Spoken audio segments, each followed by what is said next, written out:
Welcome to another episode of AKRME Fitness, your favorite fitness channel. This episode features myself, Ashley, and Kima. So myself and Ashley are doing Zottman curls and a variation of Zottman curls.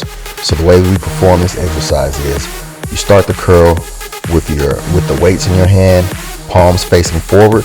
You do a curl, then when you get to the top of the curl, you rotate your hands until your hands are in the position where you do hammer curls. Then you go down with the weight in that position. Then you keep your hands in that position, the hammer curl position, and you perform a hammer curl. Then you rotate your hands until they're at the start position again with your palms facing forward and go down. And that is the completion of one rep. So Ashley and I did 3 sets of 10 reps of this exercise. Kima, she arrived to the party a little later than us. So while we're doing that, she's doing the 2 exercises that we did prior to that. The first exercise is regular alternating curls. She did 3 sets of 10 reps per arm. The second exercise that you will see her performing is going to be static curls, where, like I said, you hold one arm at a 90-degree angle and then curl 5 times with the other arm, and then switch and repeat until you have performed 10 reps per arm. Yeah, overthinking is a waste. You're never going to get everything perfect. The next individual is never going to get everything perfect. And the thing about overthinking is while you're sitting here thinking, trying to think your way into perfection, trying to think your way into not making mistakes, I'm out here and I'm making mistakes, but as I'm making mistakes, I'm learning. So put forth the effort and do the work. Despite the fact that people may laugh at you, may point at you, may do whatever, but as they're mocking you, you're getting better because you are putting in the action. So don't just sit there and think about, I'm gonna do this, I'm gonna do that. Get up and do it. And like I said, you may make mistakes, you may get laughed at, but all the greats were laughed at some point in time. But eventually, the fact that they didn't care about being laughed at or ridiculed, and they just kept doing the work, that's what led them to being the greats that they are. And that's what's going to lead you to being the great individual that you want to be if you get up and do the work instead of continuously just sitting and thinking about it. That's one of the beautiful things about being a coach, because you get to witness the moment somebody realizes that they can do something they thought they couldn't do. You get to be there the moment that you see these people start believing in themselves that didn't believe that they could do something, and you see the gears turning in their head and you see them beginning to change and turn into that unstoppable version of themselves. That's why it's so important and imperative that when you come to the gym, like I said, I always tell people, don't come in with that can't do attitude, because you have no idea what you can do. And when you already feel like you can't do something, you're defeating yourself before you even give yourself a chance. So come in and realize, okay, there's a possibility that I can do this, first and foremost. Then secondly, when you start believing that you actually can do it, that's when the change starts to occur, because you're going to put forth that much more effort to achieve whatever goal it is that you've set for yourself, and you will become unstoppable. I know this statement to be a fact because I've seen it in my life.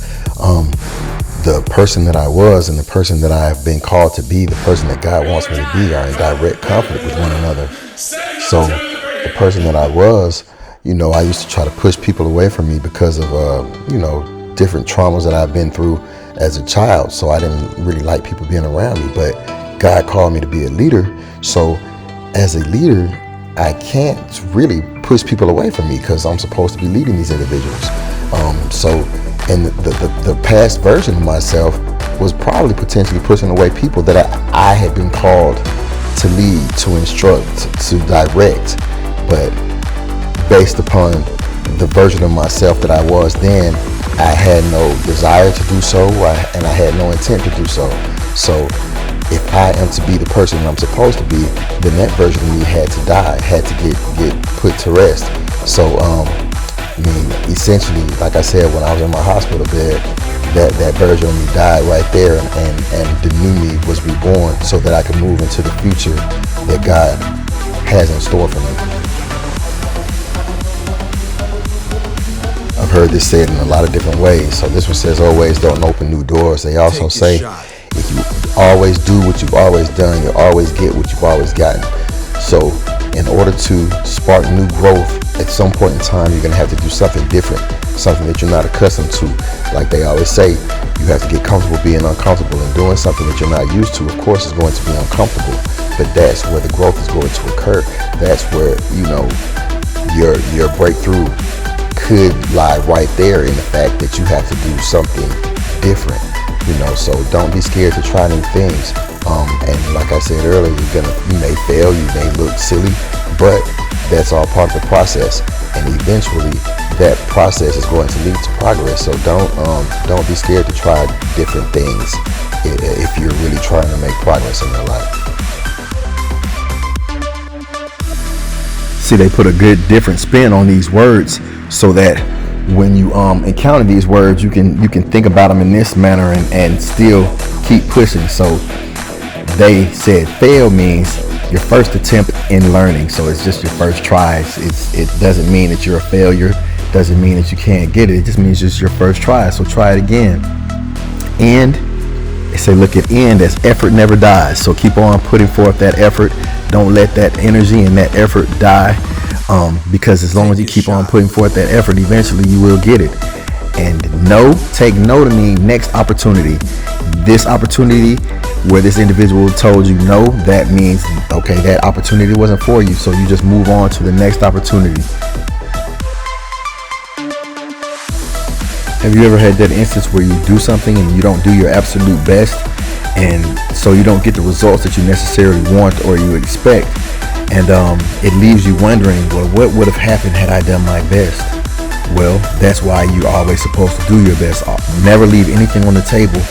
And that puts you in a position that you don't have to speculate and wonder what would have happened if you had given it your all. So give it your all every time. As always, I want to thank you for watching another episode of AKR ME Fitness, where we create a climate conducive for our clients to gain confidence and change the world one workout at a time. With that being said, myself, Ashley, and Kimo are out of here, but we'll be back soon with more bicep exercises for you. See you guys then.